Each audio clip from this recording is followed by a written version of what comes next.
Hey, what's going on, guys? My name's Omar, and I'm currently a freelance illustrator, graphic designer. Today, I'm going to talk to you about creative confidence and how we can attain a particular mindset to help us create. So, what is creative confidence? It's simply the trust or belief in yourself to create work, whether you're starting, finishing, or during the mid section of creating work. We all suffer from a lack of confidence. In particularly when starting or finishing our work. This is because, in my opinion, it's the very nature of creating a visual or audio piece.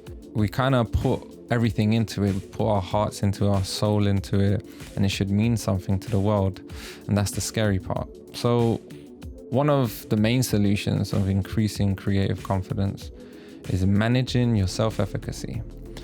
Now to some of you might have heard that word. I know for myself, I didn't learn that word until quite recently because it was a funny word, self-efficacy. So what is self-efficacy? Self-efficacy is how you perceive your abilities to accomplish a particular task. So it's your own perception, not no one else's, your own perception of your abilities, and how you can complete a particular task. Basically, self-efficacy impacts behavior, that's your behavior, and your performance all at the same time. For example, if I had a high level of self-efficacy in a particular subject, I'll feel pretty confident in my ability to do well in that subject. And I'm trying to do that right now with illustration, drawing, art. So how do we attain better self-efficacy and improve our output? Two main ways of increasing your self-efficacy. Number one, look back at your accomplishments. Number two, analyze positive feedback you receive from your tutors, friends, family members, or other third parties. Let's look at point number one, looking back at your accomplishments. So what you have to do is analyze and be aware of your accomplishments, the goals that have been set for you or the goals that you set for yourself, and you basically meeting those goals. Those are accomplishments. It could be anything from finishing work, that's an accomplishment, or using ink instead of pencils, using color instead of black and white, creating a unique idea without using references. These could be all forms of accomplishments, big or small. Also being part of an exhibition, that's an accomplishment. It's a great way of you getting your work out there, and also being part of a team so that the public can see your work. Our accomplishments can be personal set goals, like I said before, or goals set by others, maybe family member, maybe your tutors, whoever. So a good exercise is to get some paper, write down your accomplishments, make a list of all the goals that you've met, things that you've done. This again will kind of make you aware of what you've been able to achieve, big or small, and then you're going to really see like, wow, I've done a lot, or I've done certain things that I've felt very uncomfortable with, but I've been able to do it. So be aware of those things. On the plus side, if there are some accomplishments that are missing, so there's certain goals that you want to meet, then there's something to work on in the future. An example of my accomplishments is to create this talk, and to create a time-lapse illustration that kind of goes with the talk, so I can show you guys how I work. Creating an illustration without stopping has been a goal of mine for a while because I have a lot of unfinished work, and it's a bad habit, and I get told off for it from my peers because I have a good ability of drawing, yet I'm not completing every drawing. So that's something constructive for me. So this is a goal that I've set for myself, to create a time-lapse video of me illustrating one of my ideas that I have in my head. So point number two, positive feedback. We usually feel kind of scared receiving feedback. I don't blame you, I do too. But if we pinpoint and analyze positive feedback, we can reinforce our perception or belief in our abilities. So it could be from your tutor saying, I love the way you drew that person's eyes. So you've really captured the realism in the eyes, the blue of the eyes, the green of the eyes, the brown of the eyes. It's amazing. That's positive feedback.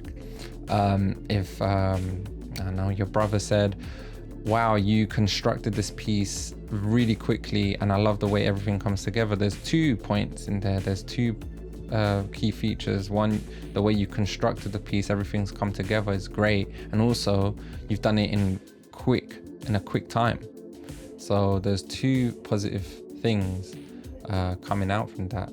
That's positivity to feed your mindset. This should be increasing your confidence all the time. Yet we kind of don't do that sometimes. We kind of just really disregard the positive, and we pay attention to the negative for some reason, because sometimes we just lack that confidence. We feel better when someone says, look man, you could have done this better. You're like, I know it's not that good. Yeah, I know, I'm gonna do better. No, there are certain things that are out there that people love about your work. Listen to this because this is really useful for you in the future.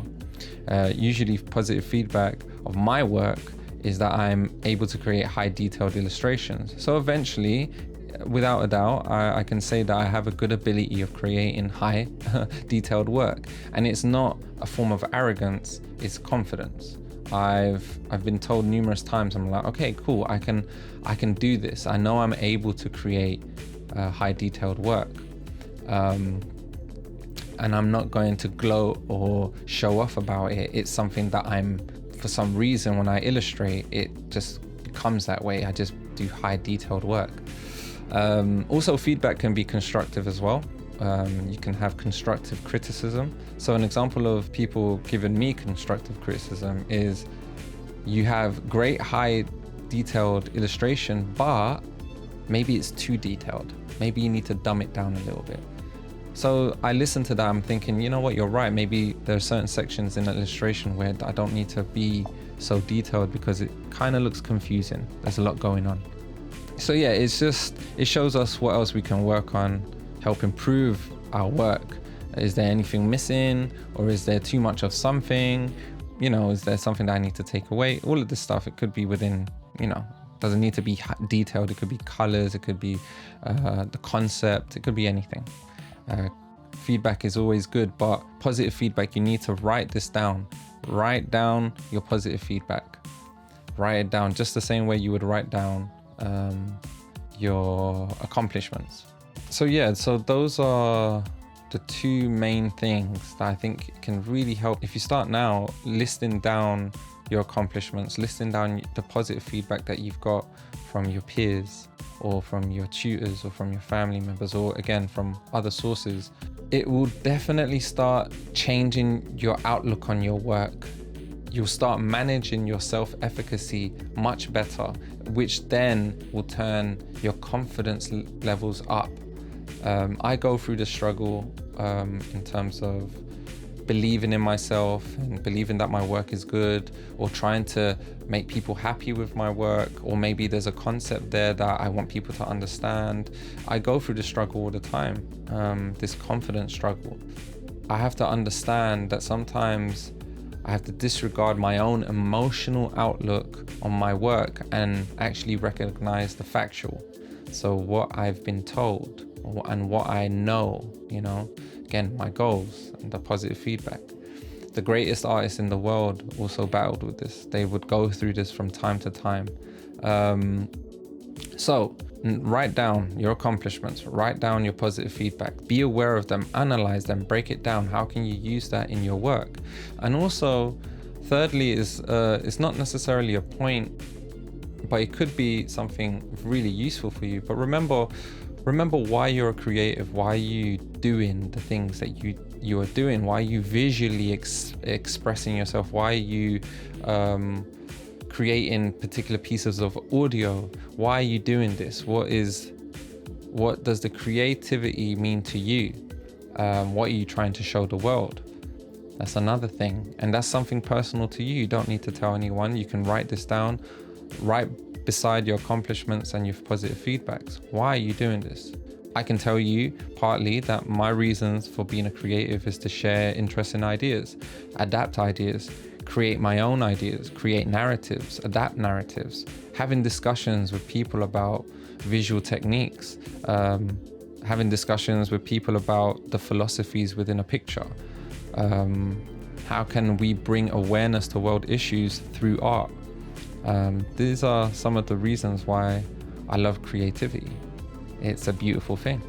So get out there, do what you want to do, have fun with it. The more exposure, the better artist or creative you will become. Anyways, that closes off this little talk. I hope you found this helpful. My name is Omar, and thanks for listening.